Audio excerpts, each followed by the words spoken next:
You're listening to the Whole Hog Sports Podcast. And now, here's your host, Matt Jones.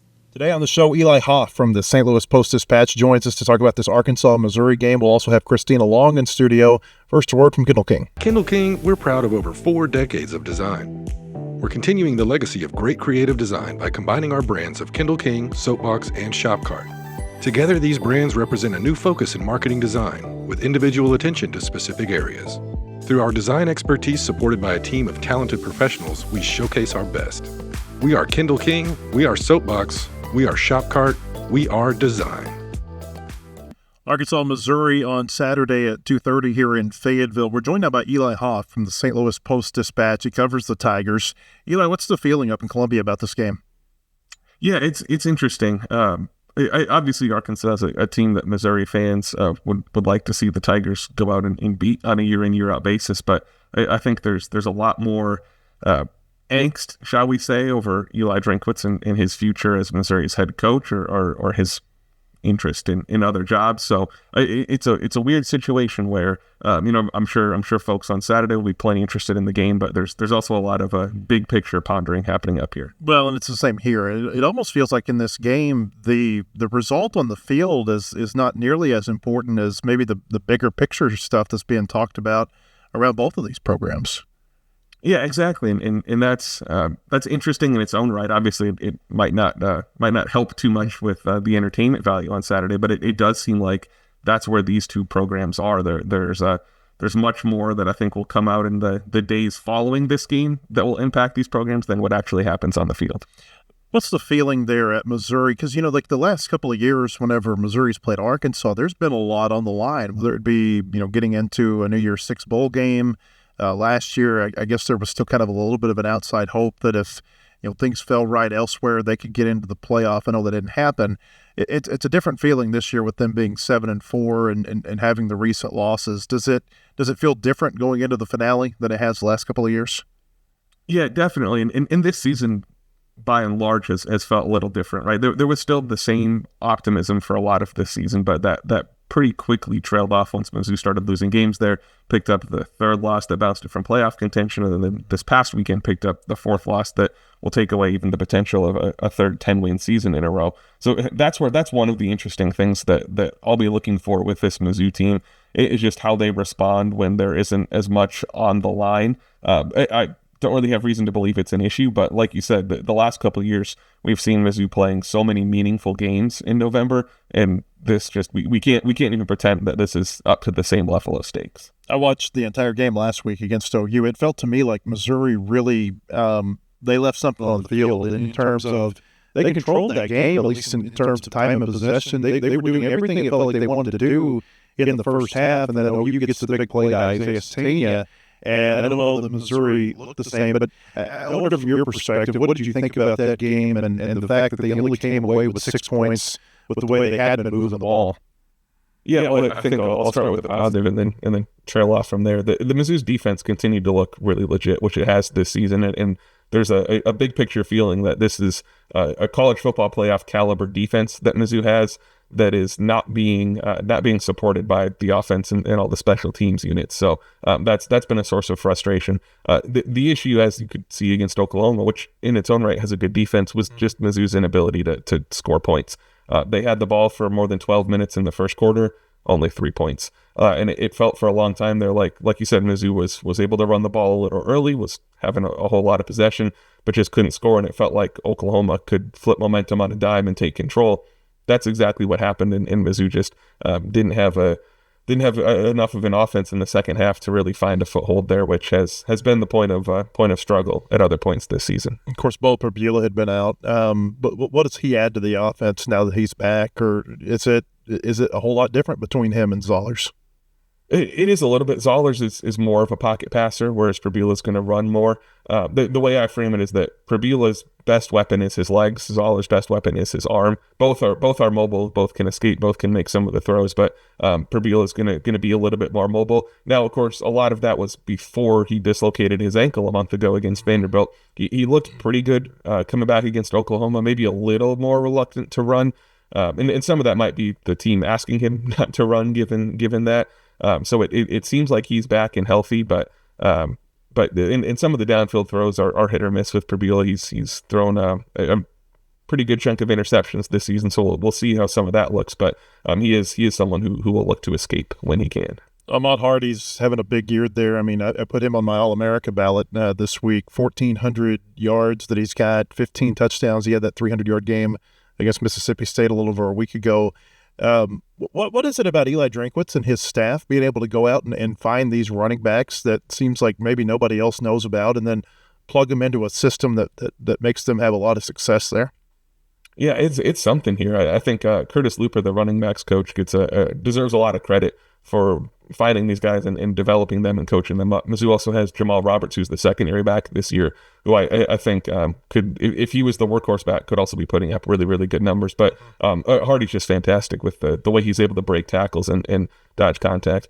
Some of what Mizzou does is just a lot of outside zone. That's the biggest offensive staple here. More than any pass scheme, any other run scheme, it's a whole lot of outside zone. And Hardy's someone who was running that a lot down at Louisiana Monroe, where he played last year.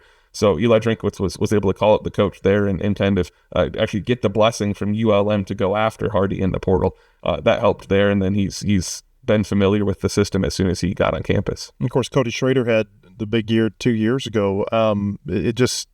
It seems like maybe they've got a good eye for evaluating something that other teams don't see. Yeah, I think so. And Cody Schrader was interesting because he kind of emerged as the year went on. They thought that was going to be a running back tandem. And then he winds up leading the SEC in rushing yards and setting the school record. 2 years before that, in 2021, it was Tyler Beatty here. So every other year, it seems like Mizzou has a running back who sets the school record and leads the SEC in rushing yards. So I don't know what it is. Maybe it's some cycle of the sun or something. But Mizzou's got it figured out. With Drinkwitz and these other jobs, I mean, how legit do you think the threat is that he might go somewhere else? Yeah, the level of threat kind of changes day to day. Some days I'll feel like, oh, he's definitely staying. Some days I'll be like, maybe not. The weird thing with him is that it seems like right now, as we're talking before these last games, he's number 2 on a lot of places lists when you look at LSU, Florida, Auburn, Penn State. And of course, some of the reporting from those different places will vary day to day and such. But I'm still not sure which of those opportunities will actually turn into a concrete offer where he is number 1 on their list and they're coming to him, with a, hey, you're our guy. I do think there's a pretty high probability that happens. And he has not shut this down. He's talked about he loves it at Mizzou. He's talked about he doesn't like the distractions, all that stuff. He has not said, I'm staying at Mizzou for 2026. He has not signed an extension or really given any concrete commitment to next year, which, of course, a lot of these coaches choose not to do. They want to his stock is as high as it's ever been. He wants to see that process play out. So at this point, certainly not a guarantee that he'll be back. I think we'll have to see. I think Sunday will be an interesting day once the Lane Kiffin domino falls, however that may go, and then that will probably have a pretty big impact on Drink's opportunities. I think what he's done at Missouri is pretty remarkable. Not only just the fact that he's winning at the level he is. I think if they were to win out and win a bowl game, you're talking about 30 wins over 3 years. That's a big number. But then also the fact that it felt like early in 23 there were some people kind of ready to run him out of town, right? And they've really righted the ship to where now, if he was being courted 3 years ago, I think that maybe the level of concern about him leaving Missouri would be different than it is now. Yeah, absolutely. Going into the 23 season, he had a losing record at Missouri through his first 3 years in Columbia. And then, of course, has won a whole lot of games since then. So it really has been maybe not a complete 180, but pretty darn close to a 180 from what he was between 2020 and 2022, and then between 2023 to now. It is remarkable. Of course, he grew up down the road here, down in Alma, about 40 miles from Fayetteville. I think I've heard or read, doesn't he have family that even wears Razorback clothes to the games whenever Arkansas and Missouri plays? How much do you think this game means to him? Because you try to win every game, but it just seems like maybe this one means a little extra.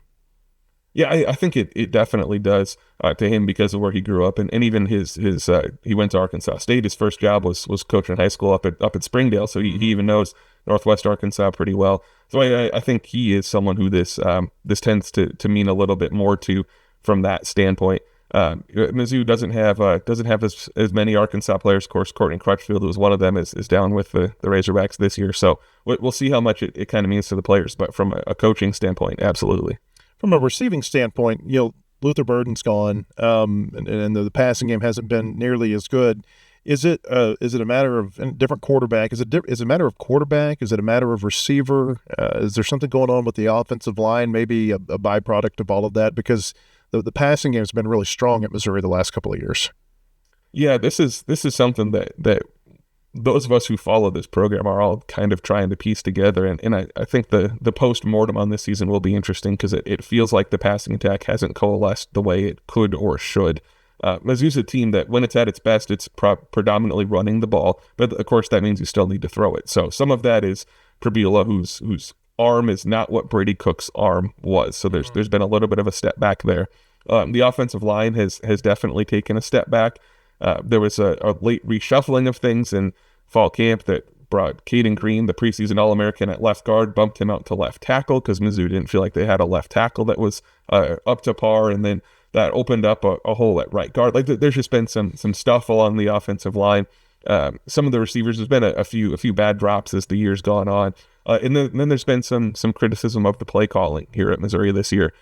Even from Coach Drink has talked about some of the offense feeling a little predictable at times or lacking creativity.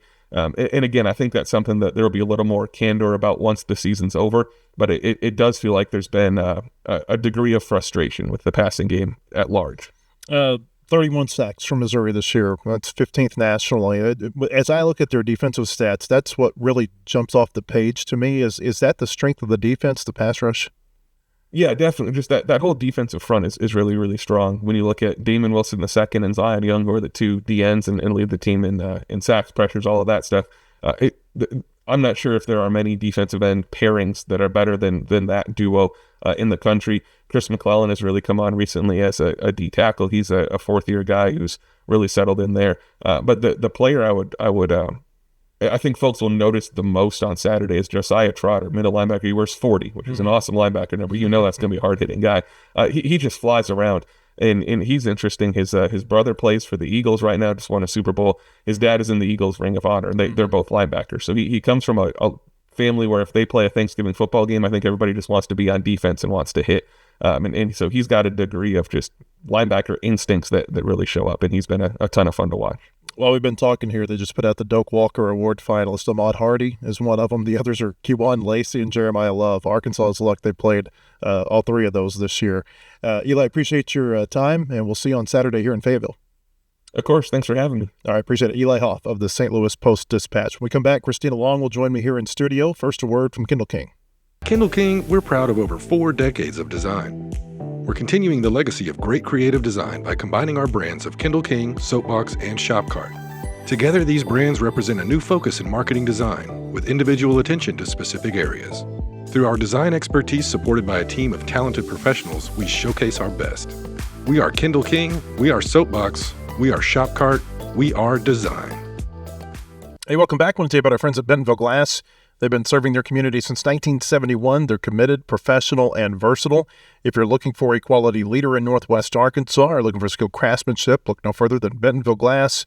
For all your glass market needs with the highest quality products, you can come by and see them at 507 South Main in Bentonville or online at bentonvilleglass.com. Christina Long is in studio with me. So it's Tuesday. I think it's Tuesday. Yeah, it's Tuesday. Thanksgiving's in 2 days. There was a report, I think Brandon Marcello is the one who said this on Sunday, that the coaching, it was framed in a very kind of ambiguous way, but basically we may know more about the coaching search within 48 hours. It feels like you just kind of, you just sit back and you think about everything that's going on. When does this get announced? And this is assuming they've made a decision. Of course, we've talked about this. They've kept, their cards close to the vest and everything. But holiday in 2 days. You got a lot of teams that are gearing up for a game this weekend. Maybe I'm making a mistake saying this, and when we get off of here in 10 minutes, we're going to get an alert that says they've hired somebody. It just feels to me like we're kind of getting to the point that if it hasn't happened by now, I don't know that it's going to happen until after the games this weekend. That's what I think. And that's kind of what I have thought. I mean, I just don't see, unless you were hiring somebody who is not currently coaching a team, which is possible. I mean, we talked about how they've talked to some guys that aren't currently coaching or could be interested in some guys that aren't currently coaching.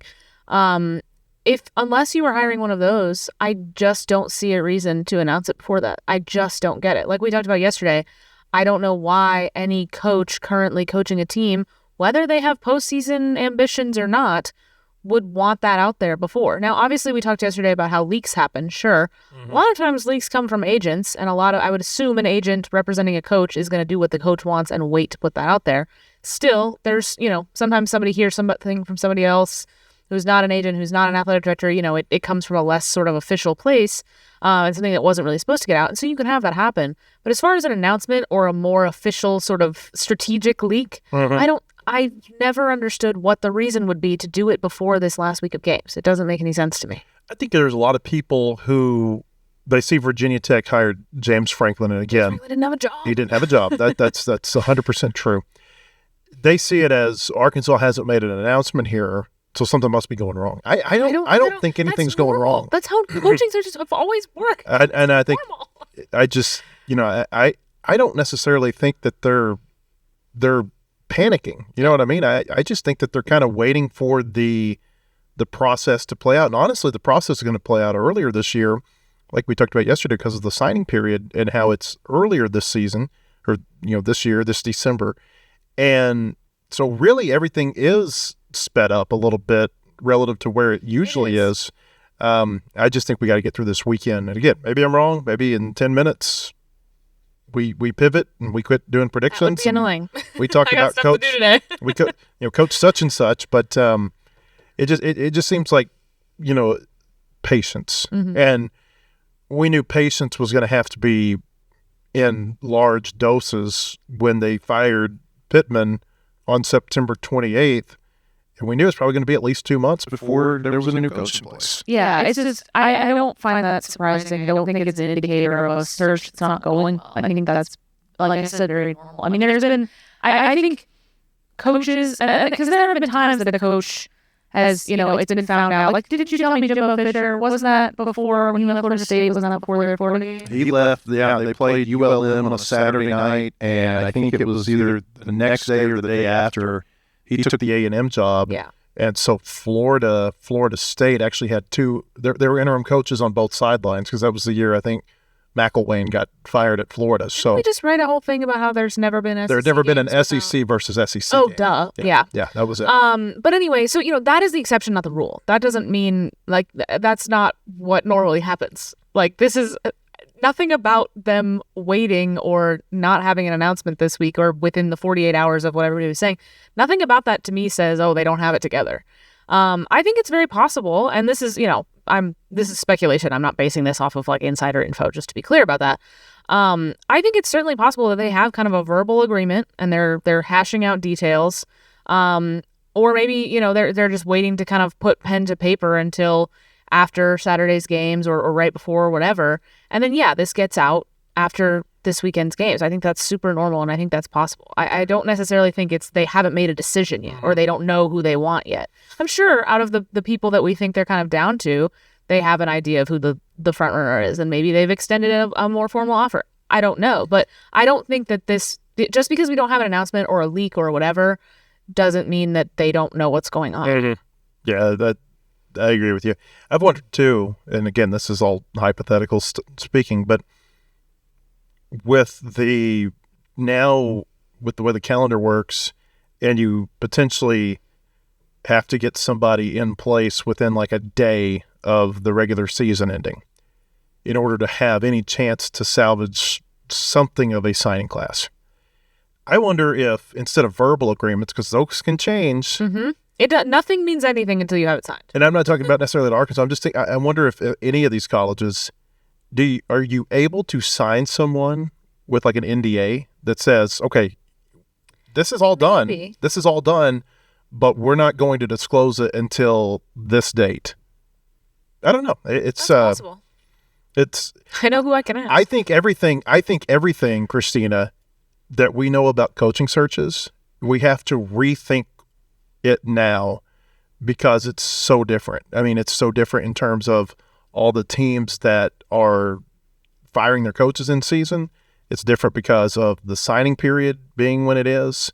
I just think that it's hard to look at this coaching search and maybe go back to the last time Arkansas hired a coach in 2019 and try to really draw any parallels from that to what exists this year, just because things are so much different. Yeah, it really is, and it just keeps changing. And, then you have a situation like what is going on with Lane Kiffin that kind of feels like it changes sort of how we talk about these things. Or, a lot of, what I'm so glad of? I'm so glad that Arkansas is seemingly not that affected by whatever Kiffin decides to do. Because it feels like all the other SEC openings are directly impacted by what he decides to do. And Arkansas seems to be not involved in that at all. Do you think Auburn is even impacted by it? Well, yeah, because Auburn, it seems, is pretty clear wants John Summerall. If Kiffin leaves Ole Miss, maybe. So I think that's kind of the idea there. That's a weird deal. Yeah. They're supposed to have some sort of, what would you call it, resolution to what's going on at Ole Miss by the weekend. Then I guess been told deadlines before. Yeah, I mean, if you're Lane Kiffin, do you really have to abide by that Saturday deadline? What are they going to do? Fire you? Yeah, I mean, There's nothing they can. I mean, I think with that, and the same thing with, last week when we were hearing that the search was wrapping up. It's like, of course it's wrapping up. So is the season. That's when these things are happening. So it's like, yeah, of course he's probably going to make his decision after the Egg Bowl. That's when the regular season's over. What are you talking about? So I guess maybe with that, it's like we're not going to know before kind of thing. But the 48-hour idea, I kind of wonder, and again, this is me just thinking, this is not something anybody's told me. Do you think it's possible that came from, like, maybe they made a decision or they offered somebody or they got a verbal agreement around that within that 48-hour period, and there was the idea that we might find out about it, but we're not going to? I have no idea. That's kind of where my mind goes. Is like maybe it was this is just, I don't mean this toward anybody in particular. I just think anybody who's saying right now that I know what's going on, I don't think they're telling you either. They're not telling you the truth or they are misinformed. Mm-hmm. Because I think the people who truly know what is going on, I think that circle is really, really small. Yeah. And so, I'm not going to sit here and pretend that I know what's going on, because I don't. Yeah. And, he's Juracek. He's played this as close to the vest as any coaching search he's ever had. I got some ideas about what I think might be going on. I think I could probably draw some educated guesses, based on some things that I know, based on the past searches that he's had. I'm going to guess that they're in the process, if they haven't already done this, of doing some face-to-face interviews with people, and that's kind of the last step. That's the last hurdle. You do the face-to-face interviews, and then you offer the job, and then you have the press conference, and away we go. But I think that I think there's a lot of misinformation out there right now because there are too many people who want to be first, and I think that sometimes when that's the case, there's a lot of half-truths. And I don't think it's intentional. Like, I don't think anybody is like, I'm going to put this fake stuff out there. Yeah. I do think there are some people who like to do that kind of stuff. There's some online personalities that like to do that. I'm talking about like people, like credentialed media. Like, I don't think anybody that that kind of person is intentionally misleading anybody. But like you said, the people that are talking to them might be wrong. I have people that I trust that I talk to who they've been duped during this. Yeah. Just because, again, the circle of trust, so to speak, is really tight. And I'll leave it at that. All right, moving on. We talked to Eli Hoff about Arkansas, Missouri. Real quick, just a thought on this game this weekend. A game that I don't know. This is year number 21 for me, covering Razorback football. I cannot think of another game, even FCS games, where people have cared less about the result on the field. They are just like, I mean, it's like, oh, there's a game. Okay, I might tune in and see what's going on there. Yeah. Like, the interest level in this game is as low as I think I have ever seen. I think it's supposed to be rainy. I think it's supposed to be pretty cold on Saturday. That stinks. I know there's a chance of rain on Saturday at some point. It's going to be cold. You're going to have people out in the woods. You're going to have people at families. You're going to have people on the road traveling, holidays. I really wonder what that scene is going to look like in the stadium Saturday. I mean, are we looking at maybe a game where there's 25,000 people there? I wouldn't be surprised by it. Yeah, Not, and I don't not in the blame slightest. people for it. I don't blame people if they don't want to go.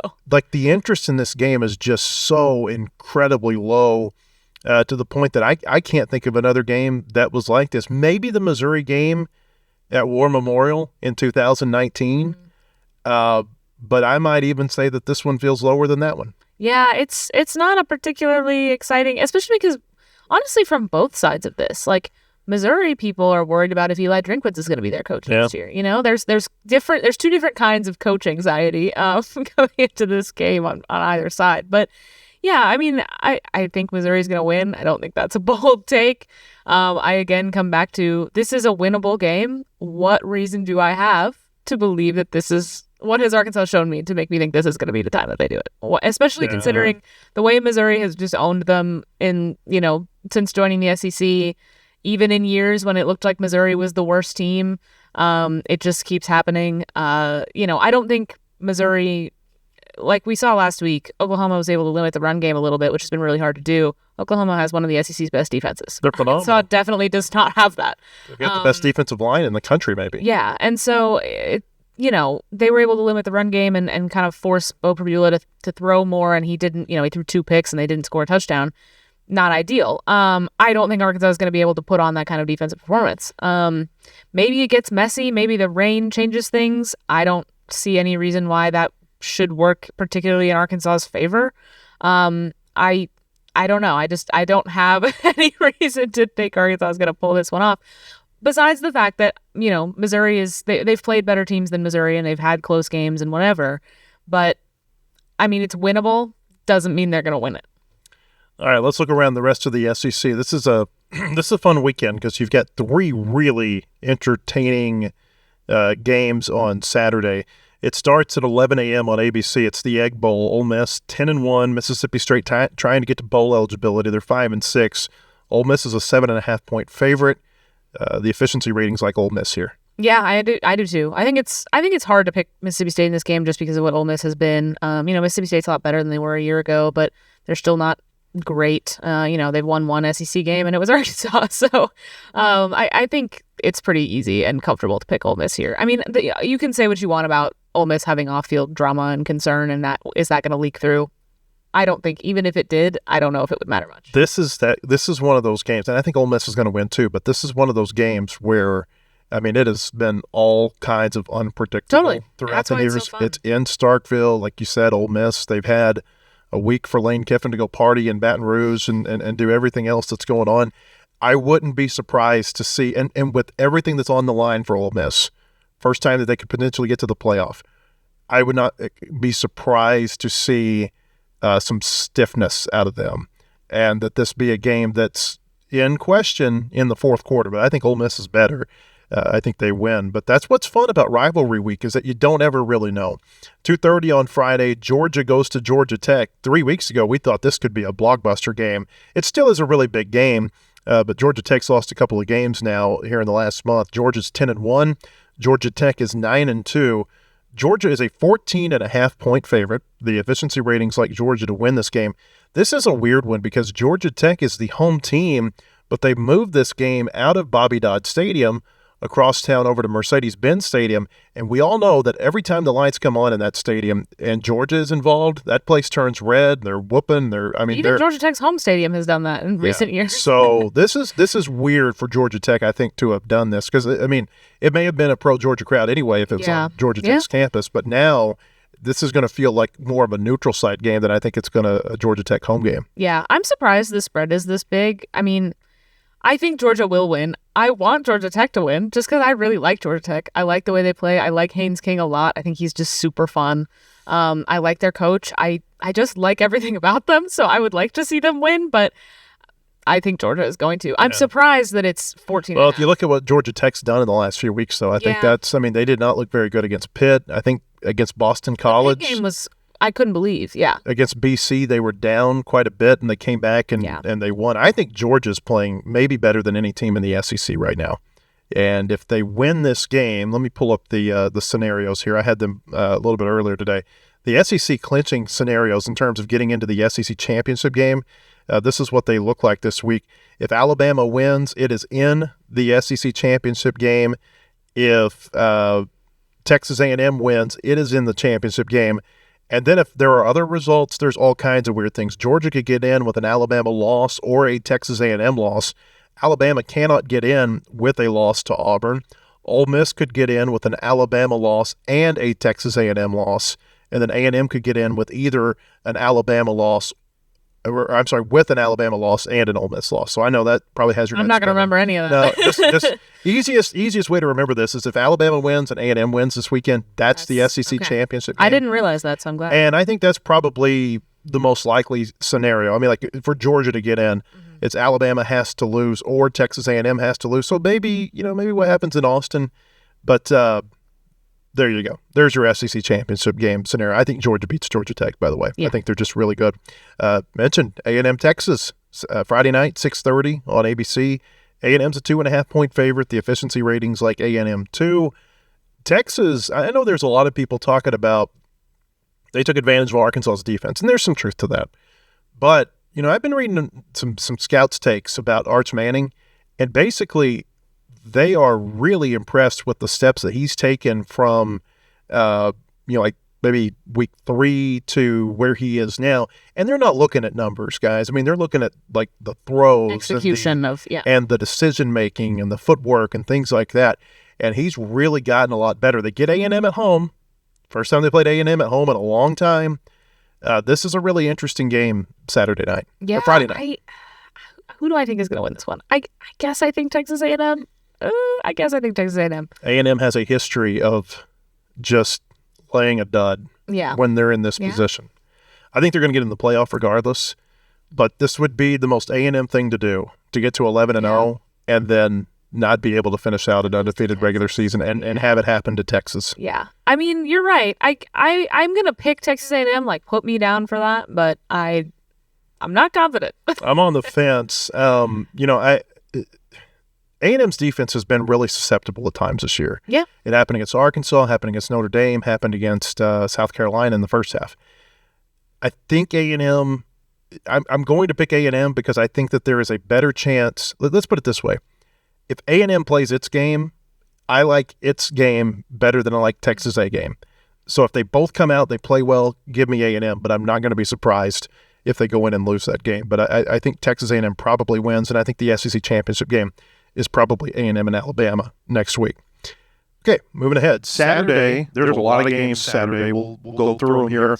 How about this one, Christina? You've covered this one before. Clemson goes to South Carolina. South Carolina can't make a bowl game, so this is kind of their bowl game. Try to run Clemson's season a little bit more. Clemson, they are bowl eligible.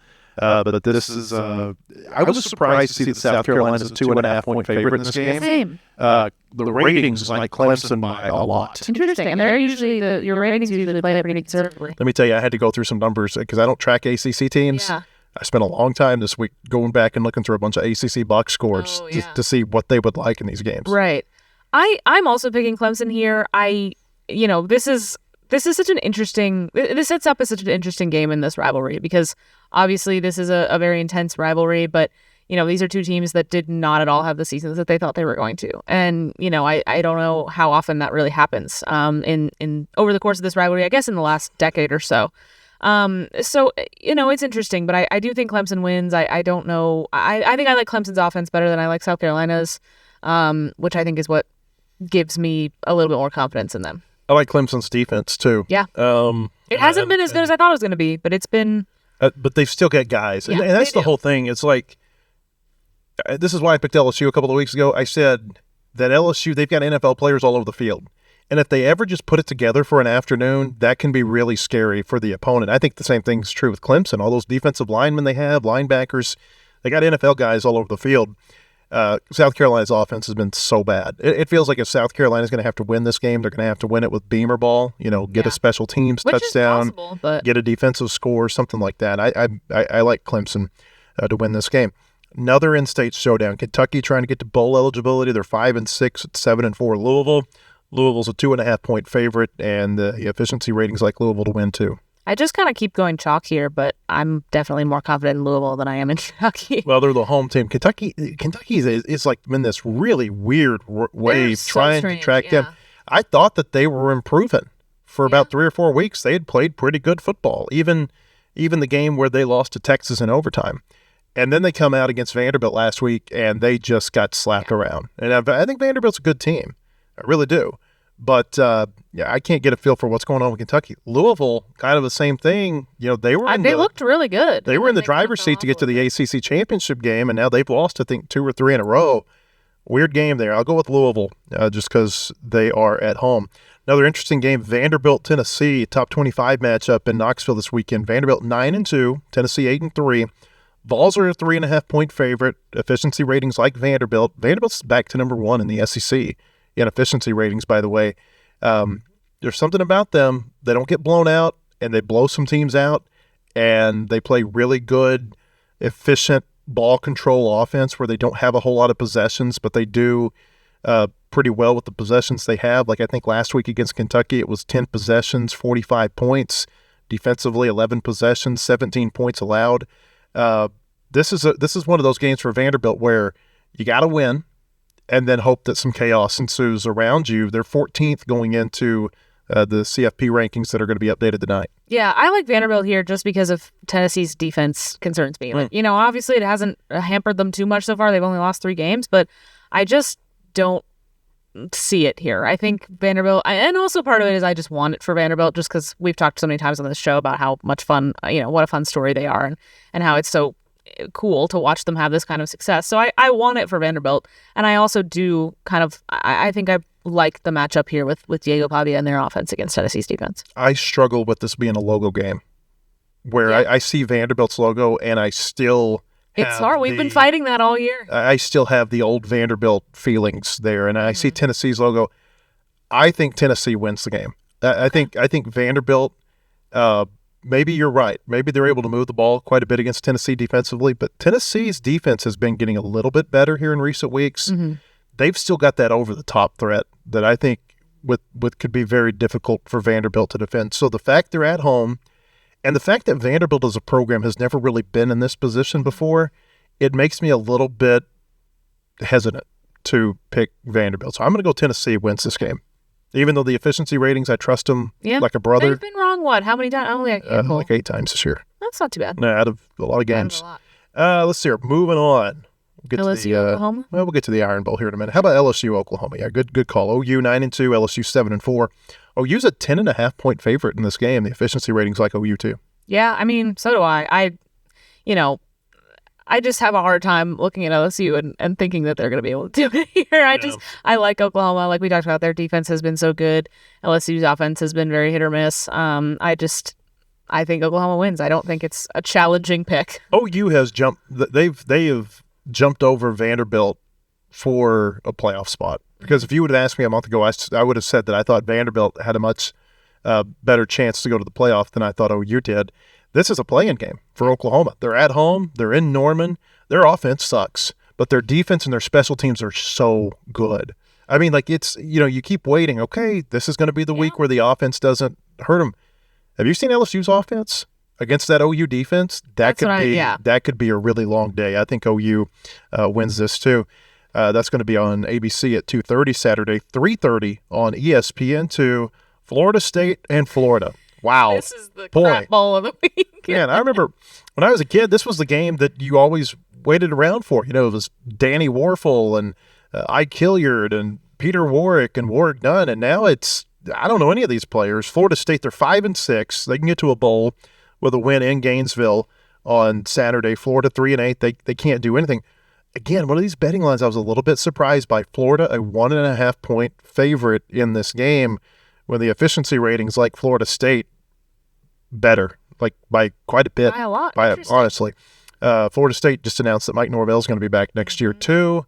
I wonder if, certainly I don't think Florida State, number one, I don't think they wanted to get into the buyout game because his buyout is so much. Number two, this is such a crowded market. Number three, I wonder if they wonder by saying, hey, he's going to be back, if that helps the team play a little bit looser and get to a bowl game. Maybe, yeah. I don't actually know who I want to pick here because I just have no faith in either of these teams. Maybe, I guess I'll go Florida. Mainly because I picked the higher ranked or the team with more wins. This is one of those games where you want to pick the refs, right? Yes, for real. This is a tough one. I don't know. I just, Florida State's probably played a little bit better, but I don't know. This one's going to be ugly. I'm excited to watch it because I love mess. I got Florida State. I think Florida State wins. Florida's played terribly. Yeah. Look what Kentucky did to them. Look what Tennessee did to them last week. I mean, neither of those games were anywhere near competitive. I think Florida State wins that one maybe by quite a bit. And then one more before we get to Arkansas, Missouri, the Iron Bowl Saturday night. They have cleared the runway for the Iron Bowl to be the only SEC game on television. Arkansas, Missouri was supposed to be a night game. They called and they said, hey, we want you to move your game to the afternoon. They said, all right, that's what you do whenever ESPN calls. When they own you, the way ESPN owns the teams in the SEC. So now you got the Iron Bowl, 6:30 on Saturday night. It's going to be on ABC. Bama's 9-2. If they win, like we said, they're going to the SEC championship game. But I think if they win, too, they're probably safe in the playoff. That's going to be one of the really interesting things to watch, by the way, is last year, there was a precedent that was set in year one with SMU losing in the ACC championship game, but still getting an at-large spot, basically not punishing them for losing an extra game that not everybody had to play. Does that happen this year? Not just with Alabama, but there are going to be some other teams that are going to be in that boat too. But Bama 9-2, Auburn 5-6. They can get to a bowl. Alabama's a 6.5 point favorite in the ratings, like Alabama.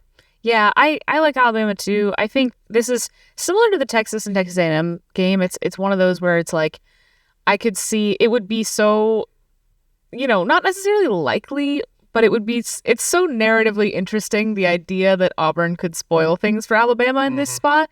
But I don't think I'm ready to commit to saying that I think Auburn can, or that Auburn will. I guess I think it's possible. I don't think that this will necessarily be a blowout. But I do think Alabama will be able to take care of business. You see Kane Womack got asked about the Arkansas job yesterday during his press conference. Basically no comment, which is exactly what I was expecting him to do. A very long no comment. Yeah. I appreciate it. A very friendly no comment. Yes. I appreciate the question, but some. Yeah. So that might be kind of interesting to watch this week with his name being linked to the Arkansas job in the reports. Auburn's defense is really good. I think they could slow Alabama down. Alabama's defense, overall, they're good. They are I heard somebody explain this about Womack within the last few weeks. Basically, it's just get to the next play. Mm-hmm. Even if you give up a 50-yard run, get the guy down and get to the next play. Remember what happened against Tennessee on the goal line? It's just get to the next play and maybe something will happen. So they're not great against the run. They've been better against the pass. I don't know that Auburn does one any better than the other. But I just think Alabama, I know that the game when it goes to Auburn sometimes can get a little weird. Mm-hmm. But I think Bama's probably focused and locked in. And what happened a couple of weeks ago with the OU loss, sometimes that's not a bad thing. They can get you refocused and reset, here on the stretch run. I think they beat Auburn on Saturday, and Auburn fails to go to a bowl game. And then finally, Arkansas and Missouri. Missouri 7-4, Arkansas 2-9. Missouri's a 2.5 point favorite. The efficiency ratings like Missouri by 5. This feels like the game to me, Christina, where they just turn around and they give it to Ahmad Hardy, maybe 25, 30 times like they did against Mississippi State a couple of weeks ago and say, show us what you got.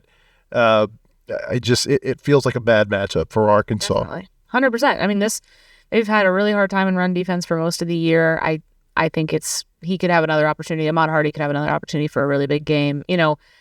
I don't think Arkansas, we'll see what Arkansas's offense can do. We'll got this quarterback question that I think is fascinating. And honestly, I don't think you as a team want to have a quarterback question going into a game. Especially the last game of that never seems to go well, right? Like when teams play two quarterbacks, the old saying is you got two, you don't have any. Yeah. But also when you've got that question going into a game, I just feel like it's a recipe how much for of a question it really is, though. Like, I kind of wonder if we're actually just seeing kind of gamesmanship and like, oh, who's it going to be? And It does seem they're going to hard. roll Taylor Green out there. It does seem hard to me to believe that Taylor Green, who has had statistically, he's going to be up there in some of the school record book type stuff. It's hard for me to believe that this is his last college game. This is his last game with the Razorbacks, and they wouldn't play him. It just But seems can in I a say? lost season. Can I add a but? Yeah. 2008, Casey Dick going into his last game, they started his brother over him, and Nathan Dick ends up getting knocked out in that game. Casey ends up going out there, bringing the team back and beating LSU in the second miracle on Markham. So we've seen Petrino do this before. Now, that's a different scenario. That's his first year versus being an interim year now.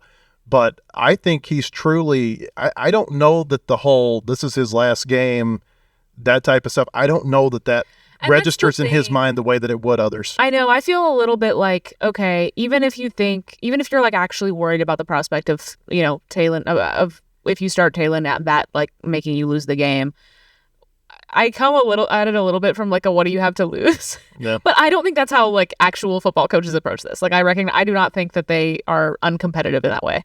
I don't think Bobby Petrino thinks that way. But to me, it's like, come on, just start the guy. Maybe you have a short leash. Maybe he throws a pick and you take him out. I don't know. But I was wondering yesterday when they said, when Bobby Petrino said, we'll see who we're going to start. We're not going to tell you, basically. I kind of wondered how much of that was just to kind of give Missouri some anxiety and make them do a little extra work. It'll be an empty stadium. Yes. A very empty stadium. I feel like. I just don't know how, if you're the home team, you get the energy off that home crowd. You got the potential to be lethargic. It's senior day. There's a lot of emotions that go into that. I think that a lot of this, not to mention, I think Missouri's a better team. I just think there's a lot that plays into Missouri's favor on Saturday, and I think that they will win. All right, this is going to be our last traditional podcast of the week. We are going to have something kind of special for you tomorrow, so be on the lookout for that. But we'll be back on Monday to talk about Razorback football. Who knows what we may know by then? Hopefully we know a lot.